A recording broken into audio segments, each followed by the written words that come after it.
Ladies and gentlemen, welcome back to another edition of Unbashful. This is episode 33. And as you can see, I'm yet again in a new space. Last week's podcast was kind of a mess, if I'm being entirely honest with you, because the area that I normally shoot in, that was undergoing construction. So I thought I'd be okay to shoot in my basement.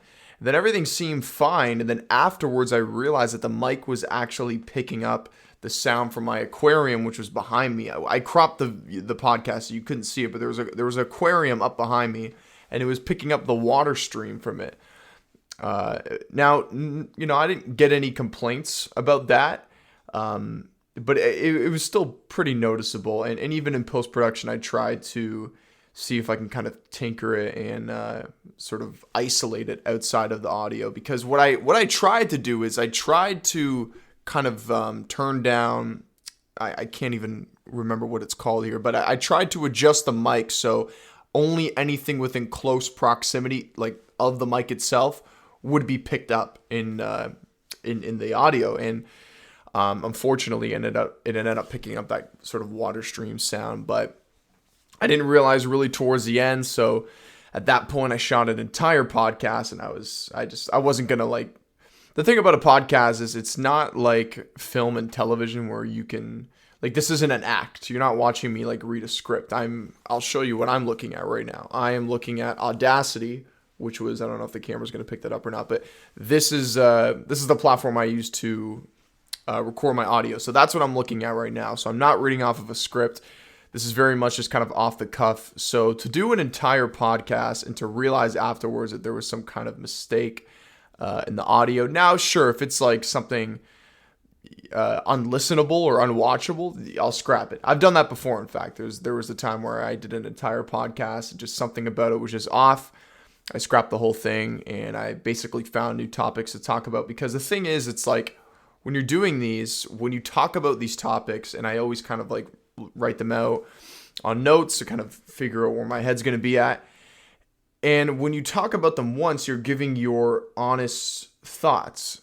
And then if you try and do it all over again, it's going to come across like you're just like being lethargic, you're like fatigued, you kind of feel like you're sort of going over the same points over and over again. So I didn't want to do that. So I like I said, I try my best in post to kind of minimize that sound, and I did it as best as I could. But besides that, a good friend of mine let me use some space at his house. He let me kind of use this lovely table for the podcast. So thanks to you. You know who you are. Well, you're upstairs right now. You could probably hear me. Thank you to him for letting me do that. It's nice and quiet. The echo isn't too bad. One day, hopefully, when this podcast is successful enough, I can actually afford to get myself my own studio. But that's quite a ways from now. Don't want to look too far ahead, but hopefully somewhere down the line we can get there, and then I won't have to worry about background noise and whatnot kind of interfering in the audio. Sorry, I just took a sip of my ginger ale. Very good. But let's begin today's episode. Kind of wanted to provide that little context for you guys. I wonder, like, oh, why are you in two different spaces? Actually, one more thing about that. Towards the end of that episode, then I went to another part of my house because there was just people in my house walking around back and forth in that space while I was trying to record. It was just too distracting. So then I went to another space, and then that space had even more echo. So it was chaotic. So I'm glad. Once again, thank you to my friend for letting me use this lovely dining room area. But let's talk some movies, because that's primarily what we talk about here on this channel, and on this podcast. Let's begin with my review for The Black Phone. So I saw The Black Phone about a week ago, and I gave my out of theater reaction, and I basically described the film to feel lukewarm to me. It was decent at best. At times, it felt kind of underwhelming. But there's some pros and cons about the film, and I'm going to sort of get into that right now. The thing I liked about the film itself was the plot. The plot was pretty entertaining, and I did appreciate the ending. There was sort of like that little twist. Now, before I continue, I do want to warn you guys that there will be spoilers moving forward. So we find out at the end of the film that the grabber, played by Ethan Hawke, he has a brother who's, of course, the police officer from the Sinister films, which is nice to see him get his little return. Not the same character, of course, but I mean, I'm sure him and Scott Derrickson have a good working relationship, and Scott probably went up to him and said, "Hey, I got a fun little role for you in my new film. Do you want to come on?" And I'm sure he probably took up that opportunity with open arms. But we find out that character is the brother of the grabber, and their houses are adjacent to each other. He literally lives right across the street from his brother. Well, sorry, let me rephrase. Him and his brother live in the same house, but he doesn't realize that the house across the street is where his brother has these kids that he's kept hostage and killed many of them, in fact.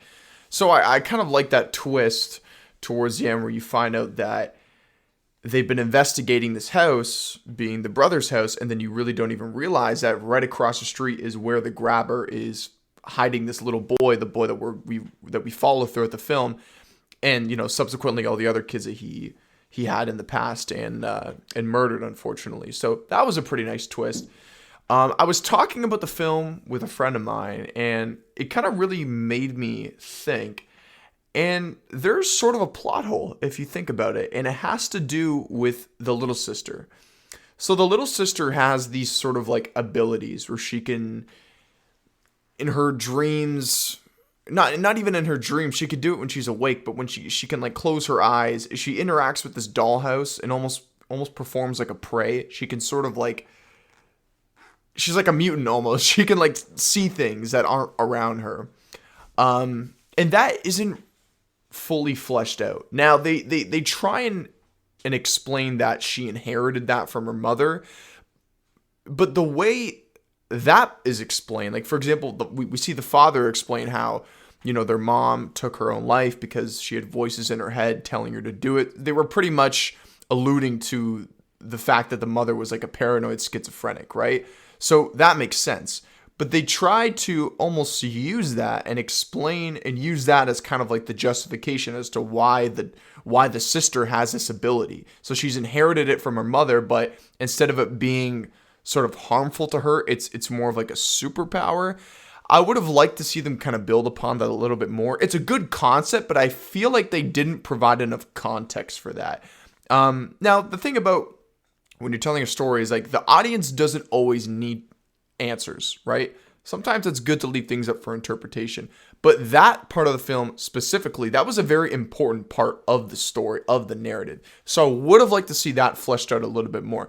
Good concept, but I feel like we needed a little bit more development on that. And then I mentioned the father. The father is another character that I couldn't fully wrap my head around. He's abusive.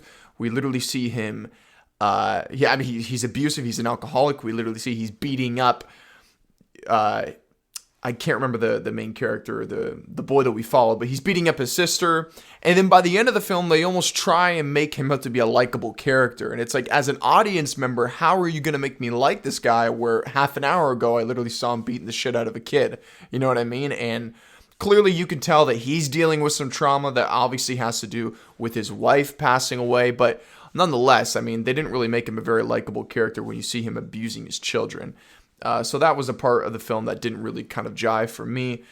And so those are sort of my negatives, my two negatives. That plot hole with the... I don't know if plot hole is the right word, because I understood what they were trying to do. I just would have liked to see a little bit more context provided for the sister's kind of abilities, because it was really sort of unexplained for the most part. Other than, of course, as I mentioned, with the stuff with their mother and things of that nature. But other than that, I mean, the plot, I enjoyed the plot. As I mentioned, I liked the twist at the end of the film. I think Ethan Hawke's performance was quite good as well. Now, the thing with low-budget horror is that I don't go into these films expecting some kind of spectacle from a visual effects standpoint. Often these films will depend on practical effects. And I thought they did a fine job with the practical effects. And like I said, overall, my thoughts haven't entirely changed, other than what I just discussed earlier, how I didn't really realize till afterwards how that plot hole kind of made me, think about the film. Other than that, my thoughts are pretty much the same. I think the film was decent. At times, it did kind of feel underwhelming. I'm not gonna lie, because I went in with pretty high expectations. The director of this film is Scott Derrickson, and this guy has built a career in the horror genre in and of itself. Now, we've seen him branch off into other things like superhero films, for example. He, of course, directed the first Doctor Strange.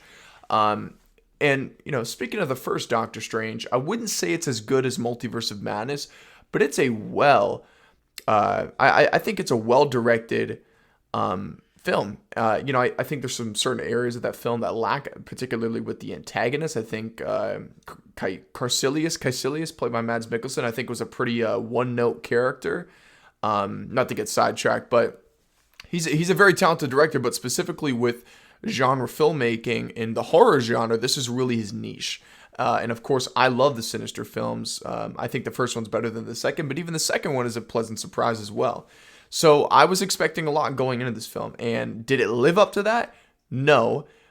Is it top 5 film of the year? No.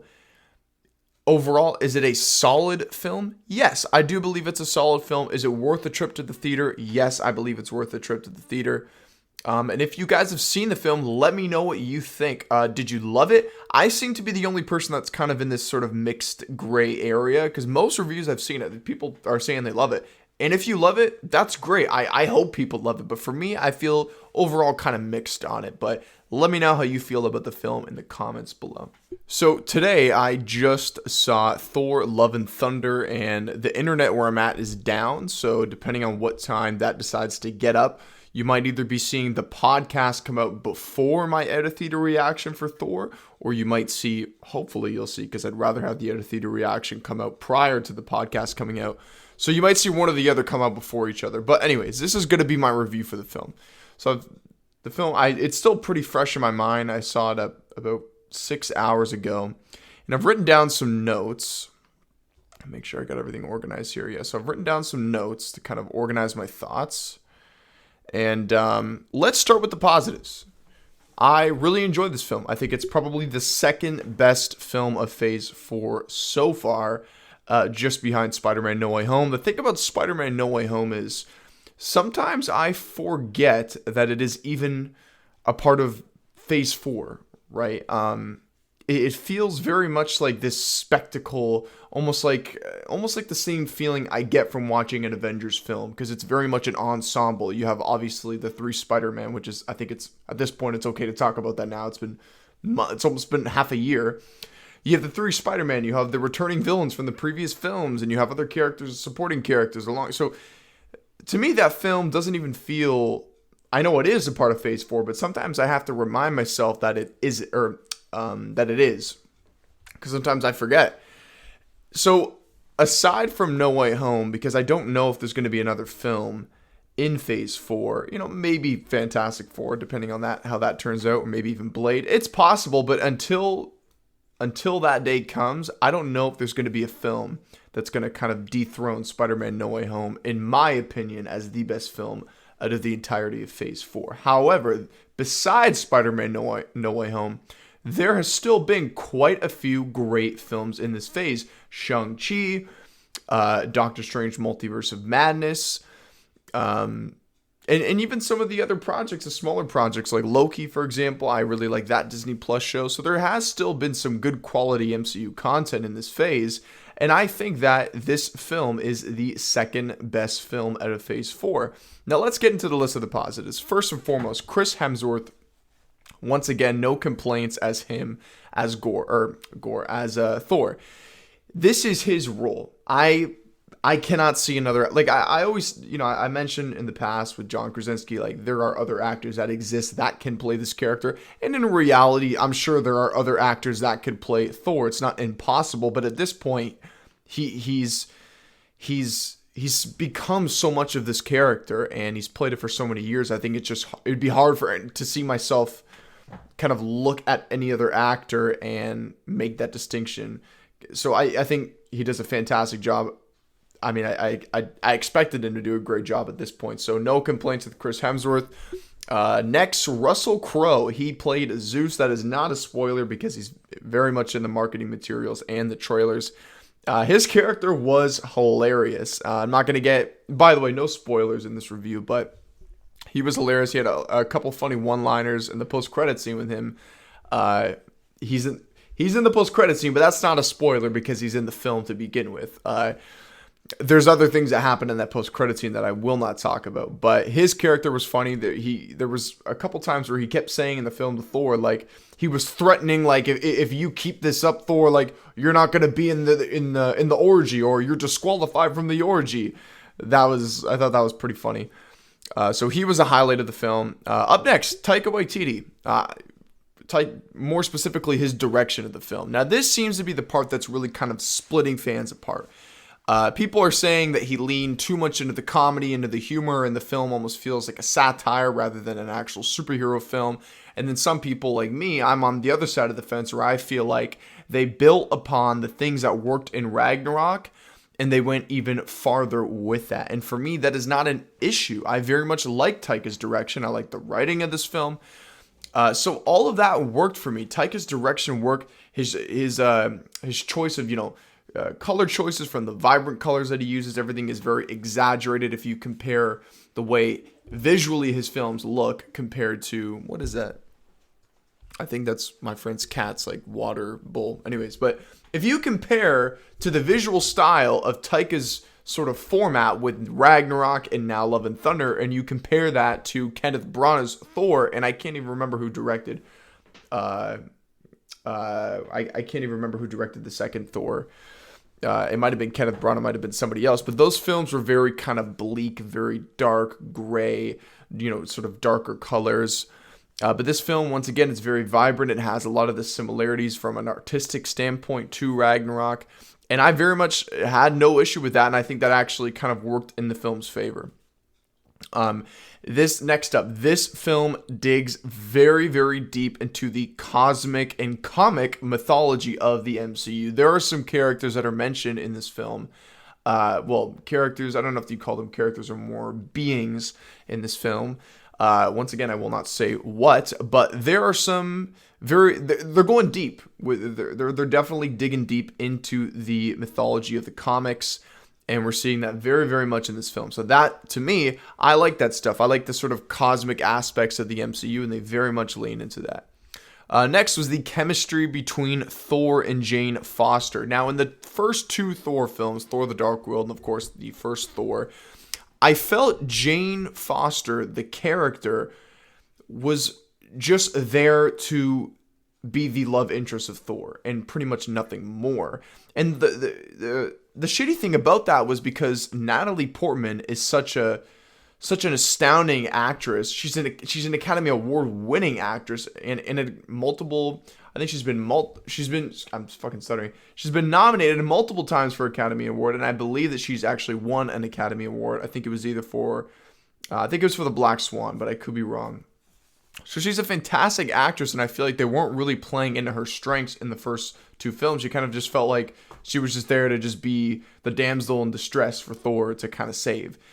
So they definitely gave her more of a purpose, and they actually gave her character more strength, literally, because she's the actual mighty Thor. And this is not a spoiler. They very much take inspiration from the Mighty Thor storyline in the comics of, she has cancer in this film, and because it's sort of like a blessing and a curse because she becomes Mighty Thor, and Mjolnir kind of like adopts her as the next person that's worthy for the mantle for Mjolnir. But it's also a blessing and a curse because it's actually hurting her every time she uses the hammer. So there's definitely a lot of emotional beats in this film, and I think the chemistry, like I actually believe while watching this film that they have love for each other, they have a history with each other, rather than just like they are just, because I didn't really get that chemistry in the first two films, and I definitely see it a lot more in this film, and they definitely kind of make Natalie Portman a standout character in this film. So I had no problems with her as Mighty Thor. I had no problems with her chemistry with Chris Hemsworth. I thought it all worked out well. The last positive is Christian Bale's Gore. Gore the God Butcher. Definitely one of the better villains we've seen in the last 5 years of the MCU, obviously besides Thanos, of course.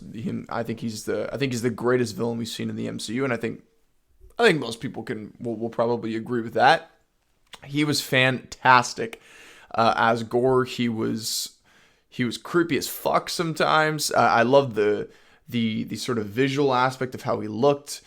We see him in the beginning of the film, and he doesn't have many scars. First of all, the opening scene of this film is actually one of my favorite scenes in the entire film. The film opens up to Gore the God Butcher, but I'm not going to explain what happens in that scene. But that was one of my favorite scenes of the entire film, was the opening scene, and it sets up his motivation to wanting to butcher gods. So I thought it was great. Christian Bale is, out of all the actors and all the other cast members in this film, I think you can make a case. I mean, I believe personally that Christian Bale is the best actor in this film. If you just, look at his work elsewhere, and you're not really going to outact Christian Bale. So I think he steals almost every scene that he's in, and he was fantastic. So that's going to wrap up my positives. There's quite a lot, and there's not many negatives. Let's just get right into it. The film felt way too short.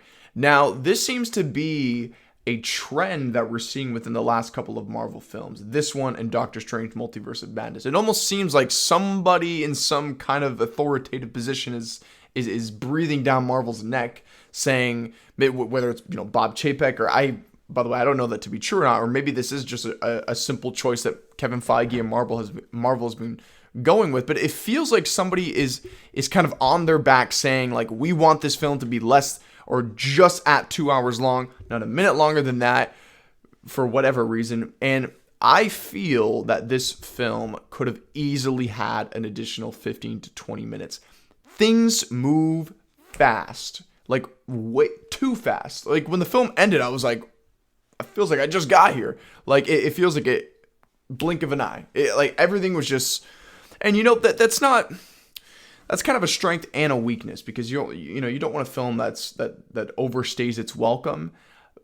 But I feel like this film definitely did not stay its welcome. It definitely could have stuck around a little bit longer. It honestly, like I said, 15 to 20 minutes, even 25 minutes, kind of nearing that 2.5 hour mark, I think it would have been fine. And we know for a fact that there were significant characters cut from this film. I believe the actress's name is Lena Headey, who starred in Game of Thrones.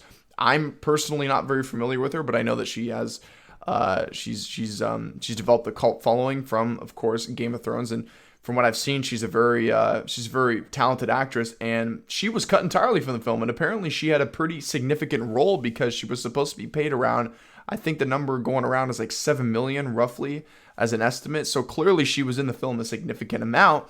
And Jeff Goldblum was his character from Sakaar, I think was the planet in Thor Ragnarok. He was supposed to be I think his name was the Grand Master in that film. He was supposed to be returning in this film as well, and they cut him out. So there is a significant amount of this film that we did not get to see, which of course is that's not like a headline. We hear stories from directors all the time that I had a 4 or a 5 hour cut of my film. So that's not necessarily news, but I feel like this film could have easily used another 15 to 20 minutes. It felt way too short. My next complaint, not enough gore. I just mentioned how much I love gore, so that this might sound like a bit of a contradiction.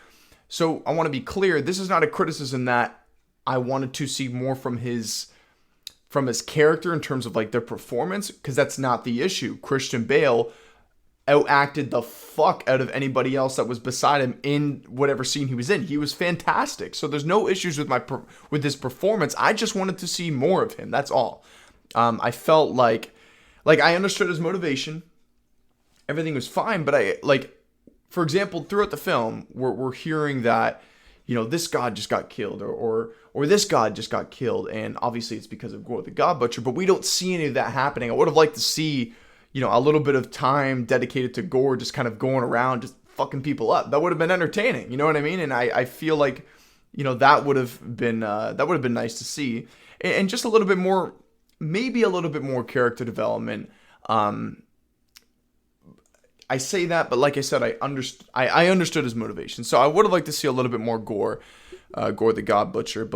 And then my last negative is the ending of the film. Now, this is going to be hard for me to talk about because I really can't. So I'm not going to get into specifics, but likely on my next podcast, or if I get around some other video, I'll talk about the ending in greater detail. But I still don't exactly know how I feel about it.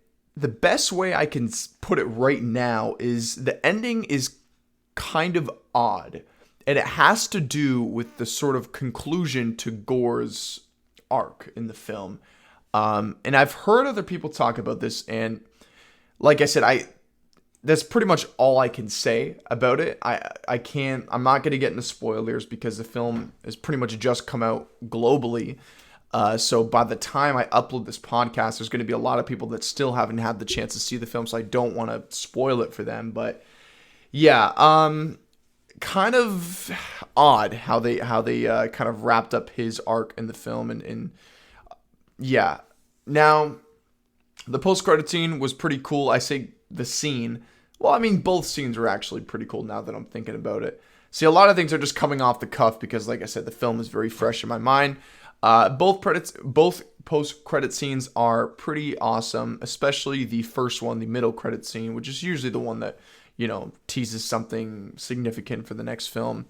And I don't think this is a spoiler or anything like that. Thor doesn't die. Thor will very much return in the MCU. I don't think that comes as a shocker to anybody, but yeah, that pretty much wraps it up. Not many negatives. I count 3 on my list here, and I have 6 positives. So I think the film worked for me, and I really, really liked it. I thought the humor was hilarious, and it didn't feel like a satire to me. There was many jokes, but there was also many moments where the film was very grounded in terms of its emotion. And, I even heard people around me choking up. So, the film has a wide range of emotions that it plays into. And for me, it worked, and I had no issue with it. Let me know what you guys think. Have you had the chance to see Thor Love and Thunder? Let me know how you feel down in the comments below.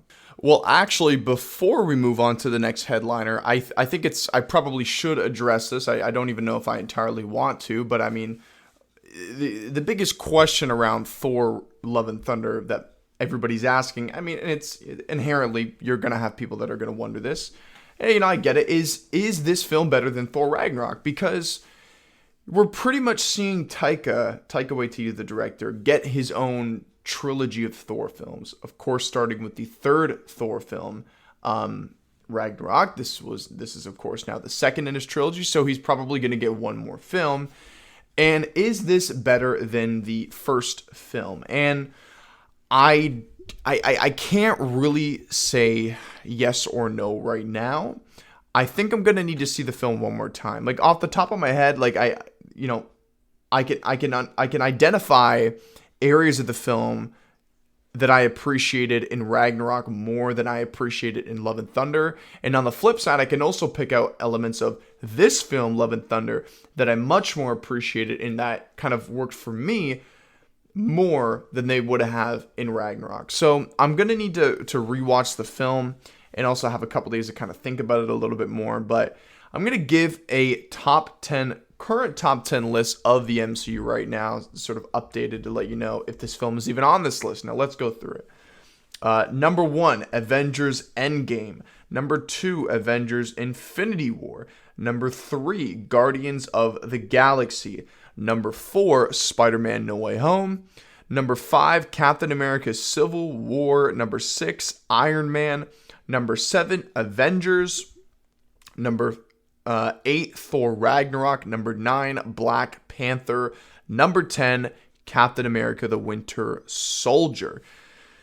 Yeah, so of course, as I just read, and now that you know, Thor Love and Thunder is not on my top 10. Now, this might sound like a contradiction because I said I don't know if the film is better, yet I have Ragnarok on my top 10 list.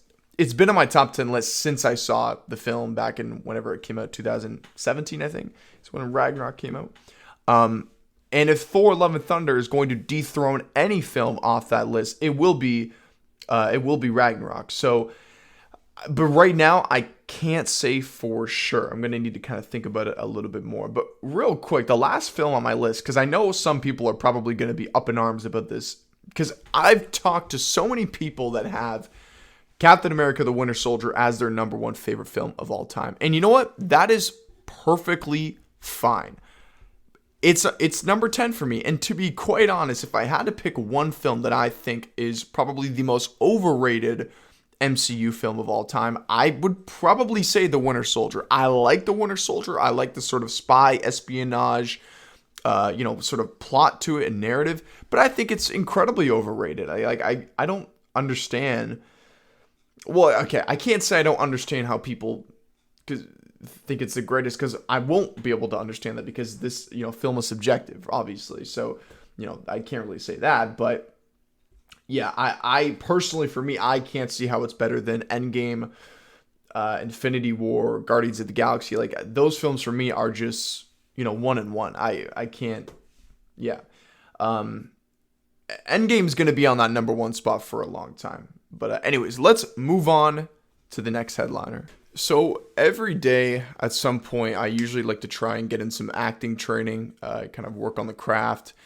And part of that training is, I believe, watching talented actors naturally. I think that goes across any occupation or profession. You're going to watch the people that do it best, and you're going to try to see if you can kind of pull apart things, observe their, behavior, their sort of what works for them, not copy them, but sort of like try and learn from them. And that's pretty much what my approach is. So I made a list, and I'll actually, I'll read the list here to you guys. I made a list of movies to watch. Now, a lot of these movies are films that I wouldn't normally watch, but I'm trying to watch these films. Many of these films I'm going to list are critically acclaimed, have great performers, and try and kind of learn something from them.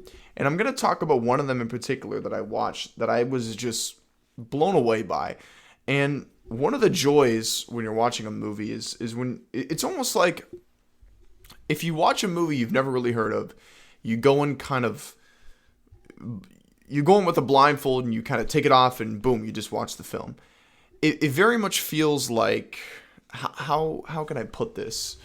It's almost like when you are hanging out with a bunch of friends and you guys do something really fun and it was not planned, it was all just spontaneous. Those are the kind of like movies that stick with you. Those are the experiences that you have with people that you remember, right? Just like fun, spontaneous, like you wake up like, let's go for a drive here, let's go to this place, right? Not planned at all.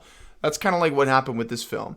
I looked on the list, I was like, what film am I going to watch tonight? Fuck it, let's choose this one. And I watched it, knew nothing about it, and I loved it. And that's kind of what happened. But I'll read the list before. So here's the list. And give me suggestions down in the comments if there's some other fellow aspiring actors and actresses watching this. If you have films that you've watched that you've kind of studied, let me know, and I'd love to watch them if I haven't seen them already. But here's my list. So There Will Be Blood, Silence, Hacksaw Ridge, Raging Bull, Her, 2001: A Space Odyssey, Rain Man, and like I said, these are films that I haven't seen yet. Rain Man, I think I just said that. The Prestige, Hostel, 3:10 to Yuma, Ford vs. Ferrari, Inherent Vice, Revolutionary Road, Tinker Tailor Soldier Spy, The Last Duel, The Good Shepherd, The Informant, Phantom Thread, The Boxer, My Left Foot, Lincoln, Lady Bird, Call Me By Your Name, The Godfather Part 2 and 3. I can't even pronounce this next one here. Cosmopolis. I think I got it. I know it's the film with Robert Pattinson, directed by David Cronenberg. Waiting for the Barbarians, The Report, Hook, The Post, The Terminal, Cape Fear, Mean Streets, Gangs of New York, After Hours, Swiss Army Man, Little Miss Sunshine, Memento, Following, and Insomnia. A nice little triple header there for Christopher Nolan. So I've seen two films on this list here recently. After Hours and The Boxer, which I watched yesterday. And I started The Godfather Part 2. But the thing is, if you're going to watch The Godfather, and more specifically The Godfather Part 2, that is a 3-hour and 22-minute film. You better reserve some time to watch that. And the thing is, for me, I reserved enough time to watch it, but I watched the film so late. And for me, I usually tap out around 2 a.m. And I started watching The Godfather Part 2, I'd say, I was watching it a couple days ago. I started watching it around midnight. So I got 2 hours in, and then I just tapped out, and I was like, there's an hour and a half left. I'll get around to watching it some other day. And I was rather enjoying it, through through the 2 acts, I guess, that I've seen thus far, I don't think it's better than The Godfather Part 1, but then again, I've seen an incomplete story, so I can't really judge it at that part quite yet until I see the film in its entirety. But the film I want to talk about in particular is called After Hours. I knew nothing about this film. I guess that's kind of a lie. I knew the bare minimum. I knew that it literally was a story that took place in the after hours of the night. That's all I knew. I knew it was directed by Martin Scorsese. It looked like a pretty low budget, kind of smaller film, a film he might have done earlier in his career, because I think it's a film from either the 80s or the 70s or even the 90s. I could be wrong, but I think it was a film that came out in the 80s. I think it came out after Taxi Driver, but I could be wrong. I could have my dates mixed up.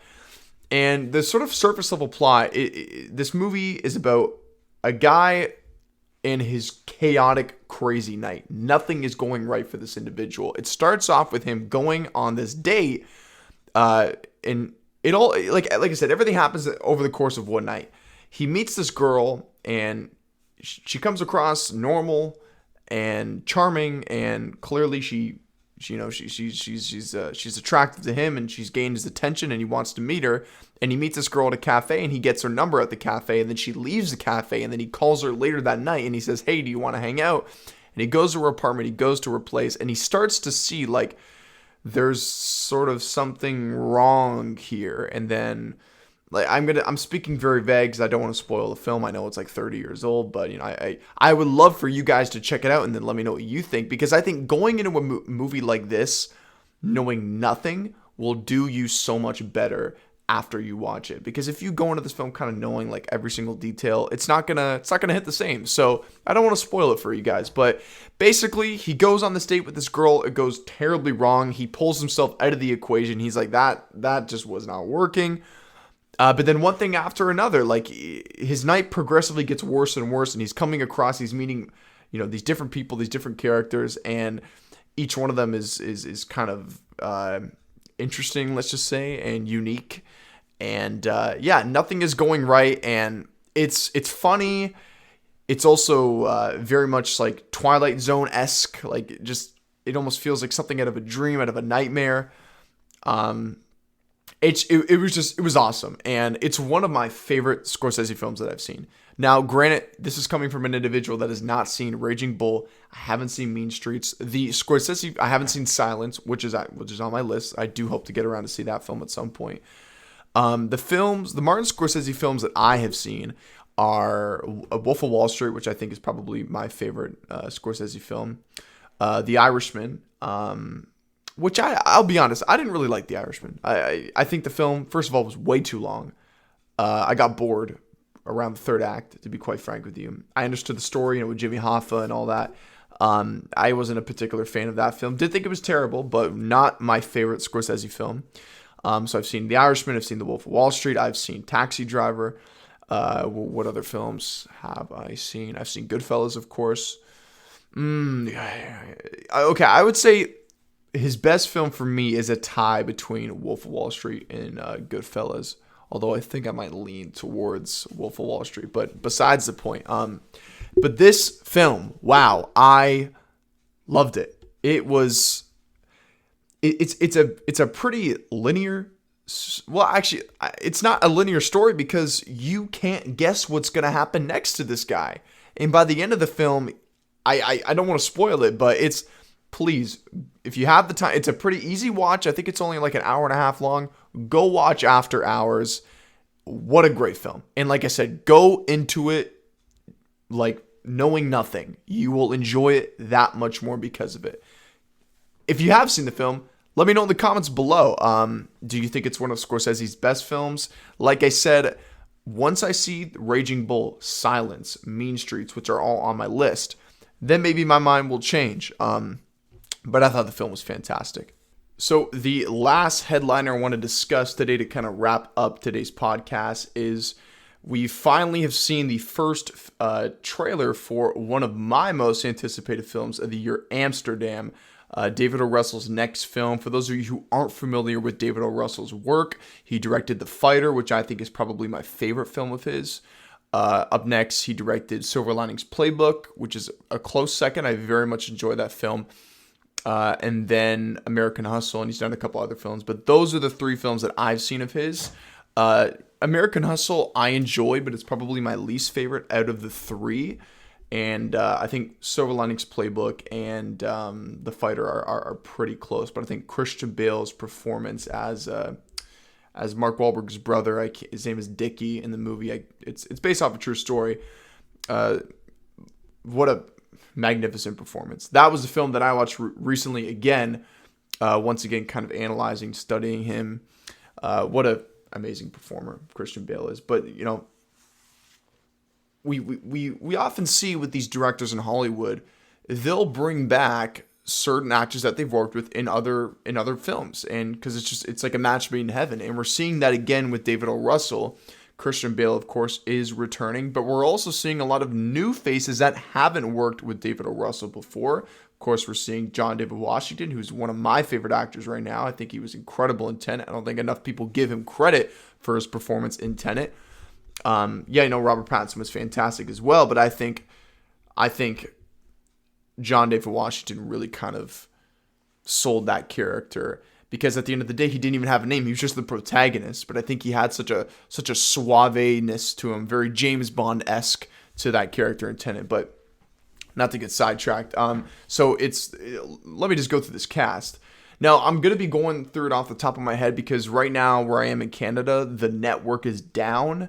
Rogers Network is down, so I couldn't, I tried my best to kind of do the research and find, all the cast members and whatnot, but I'll try my best to kind of remember it. If I forget a couple people, forgive me, just kind of remind me down in the comments below. But from what I remember in the trailer, it was Christian Bale, John David Washington, Margot Robbie,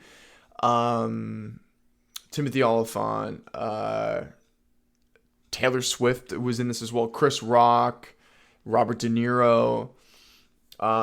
So a stacked cast, and I hopefully I didn't forget anybody else. And it seems like the plot of this film, some kind of almost like an espionage film, and it takes place during, I think, either during or after World War II. And it's Christian Bale described it as it was me, John David Washington, basically 2 guys in the army, and they become friends with this nurse who also worked in the army, and they all made a pact to help each other out or something. I couldn't entirely understand the plot of what was happening in that first trailer, but just the talent alone excites me. Now, that doesn't always mean that the film is going to be good. We've seen, large ensemble cast films with Academy Award-winning actors and actresses that didn't end up turning out to be the best film. So that is entirely possible, but I'm optimistic, and also given the director, he's a track record of producing or of directing rather, very high quality films, Oscar nominated and I think Oscar winning films, if I'm not mistaken. So I think the potential is there. This looks very promising. And, I talked about it on a couple episodes ago. This is one of my most anticipated films in this latter half of 2022. So let me know what you guys think. Are you excited for Amsterdam? And if I did miss any cast members, let me know down in the comments below. That's going to wrap up episode 33 of Unbashful. If you stuck around for this long, I want to thank you for listening and watching if you are. Just a reminder, if you don't have time to watch me here on YouTube ramble on, but you still want to listen, good news, you can on any audio streaming platform of your choice. I'm talking Spotify, iHeartRadio, Apple Podcasts. I think Amazon has a platform as well, Google Podcasts. So you can find it anywhere. You just type in Unbashful, or you could just type in my name, Nicholas Doucette, but it's probably easier if you type in Unbashful, and you'll see me there. You can subscribe, follow, keep up with the podcast. I upload here usually around once a week. Thank you guys for watching. I wish you all good health, happiness, and everything in between. Have a great night or day.